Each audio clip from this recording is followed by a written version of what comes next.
오늘의 잠언 19장 1절부터 12절까지 말씀입니다.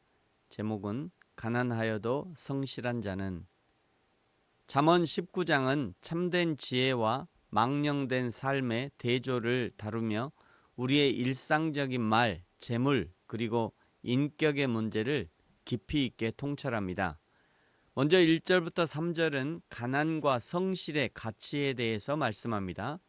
1절, 가난하여도 성실하게 행하는 자는 입술이 패역하고 미련한 자보다 나으니라.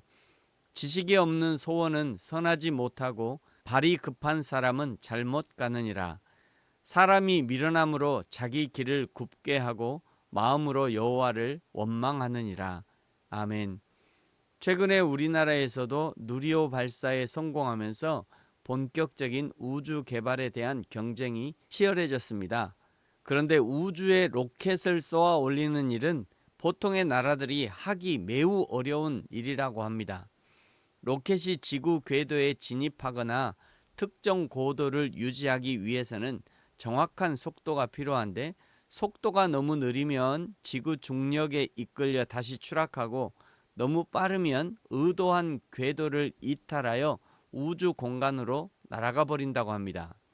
하나님의 일을 할 때도 속도와 방향은 너무도 중요합니다. 과한 나의 열심은 하나님의 목표를 지나쳐 버릴 수 있고, 너무 약한 힘은 하나님의 목표에 도달하기도 전에 소진해 버릴 수 있습니다. 이 신앙의 힘을 조절하는데 하나님의 지혜가 필요합니다. 성실한 지혜가 필요하고 조급함을 버리는 지혜가 필요하며 자기의 길을 고집하지 않는 지혜가 필요한 것이죠. 4절, 6절, 7절은 재물과 친구의 관계에 대해서 말씀합니다. 4절, 재물은 많은 친구를 더하게 하나 가난한 즉 친구가 끊어지느니라.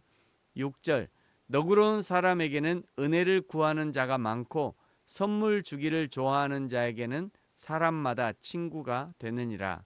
7절, 가난한 자는 그의 형제들에게도 미움을 받거든 하물며 친구야 그를 멀리하지 아니하겠느냐. 따라가며 말하려 할지라도 그들이 없어졌으리라. 아멘. 세상은 참으로 냉정합니다.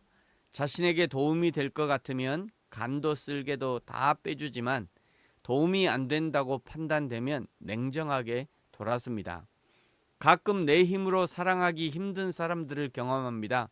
그럴 때마다 생각하는 것이, 나 같은 죄인도 하나님이 사랑하셨는데 어찌 내가 저 사람을 사랑하고 섬기지 못할까?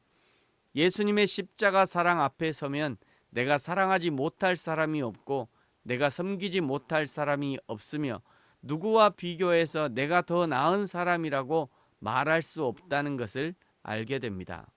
사랑하는 성도 여러분, 가난하고 힘없고 배고픈 사람들을 대하는 태도가 우리의 신앙을 가늠해 볼 수 있는 척도가 됩니다.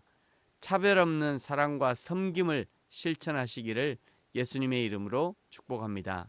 아멘. 5절, 9절, 11절, 12절은 언어와 성품의 지혜에 대해서 말씀합니다. 5절, 거짓 증인은 벌을 면하지 못할 것이요 거짓말을 하는 자도 피하지 못하리라. 8절, 지혜를 얻는 자는 자기 영혼을 사랑하고 명철을 지키는 자는 복을 얻느니라.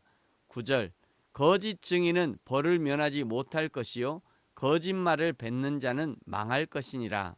10절, 미련한 자가 사치하는 것이 적당하지 못하거든 하물며 종이 방백을 다스림이랴. 아멘. 거짓말과 거짓 행동은 반드시 드러납니다. 시간의 차이가 있을 뿐입니다. 이 세상에서 아무리 잘 숨기고 속여도 하나님 앞에서는 완전하게 드러납니다. 이 세상에서 드러나서 부끄러움을 당하는 것보다 하나님 앞에서 드러나서 심판받을 것을 더 크고 두렵게 생각해야 합니다. 그 사람이 진짜 신앙인이죠. 11절, 노하기를 더디하는 것이 사람의 슬기요 허물을 용서하는 것이 자기의 영광이니라. 아멘. 칼빈은 분노를 다스리는 능력을 성화된 성격의 핵심으로 보았습니다. 여러분은 솟구쳐 오르는 분노를 어떻게 다스립니까? 거친 말 다 내뱉고 차고 던지고 분노를 몸으로 다 풀고 나서야 잠잠해집니까?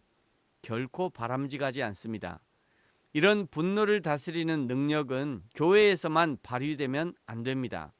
가정에서도 직장에서도 친구들 사이에서도 큰 일에만이 아니라 작은 일, 사소한 일에서도 발휘되어야 합니다. 12절 왕의 노함은 사자의 부르짖음 같고 그의 은택은 풀 위에 있을 같으니라. 아멘. 사자의 포효는 사냥의 시작을 알리는 신호이기도 합니다. 즉 왕의 노함은 단순한 감정 표출이 아니라 구체적인 징계와 처벌이 임박했음을 알리는 경고입니다. 그러나 그 왕의 은택은 풀 위에 있으리라. 이슬이 돼지를 소생시키고 생명을 살리는 것처럼 왕의 은택으로 생명이 죽고 사는 은혜를 누리는 것이죠.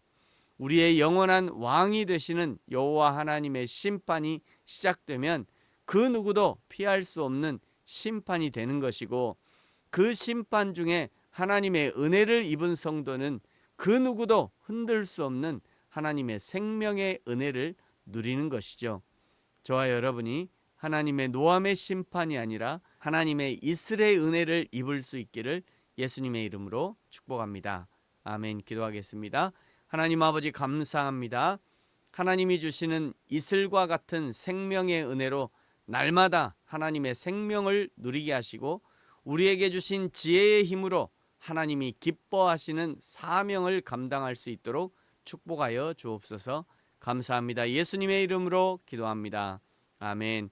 하늘에 계신 우리 아버지, 아버지의 이름을 거룩하게 하시며 아버지의 나라가 오게 하시며 아버지의 뜻이 하늘에서와 같이 땅에서도 이루어지게 하소서.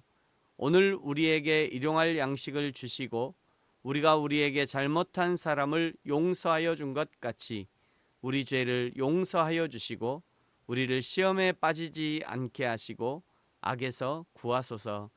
나라와 권능과 영광이 영원히 아버지의 것입니다. 아멘.